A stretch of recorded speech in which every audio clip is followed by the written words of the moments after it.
Hello, good evening. Me and the happy days Singapore. Me and my happy days having dinner here, light dinner at the Direction 28. After this, we're going for a little grocery. May 15, 24. This is Singapore. It is featured at the 74 years old Singaporean retired. Okay?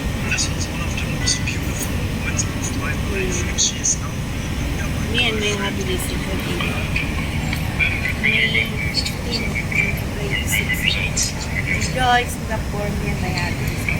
Grabbing dim sum, cake, chopaw, siomai, and long mai kai. Okay? Enjoy Singapore, chicken numa, okay? Enjoy Singapore dinner.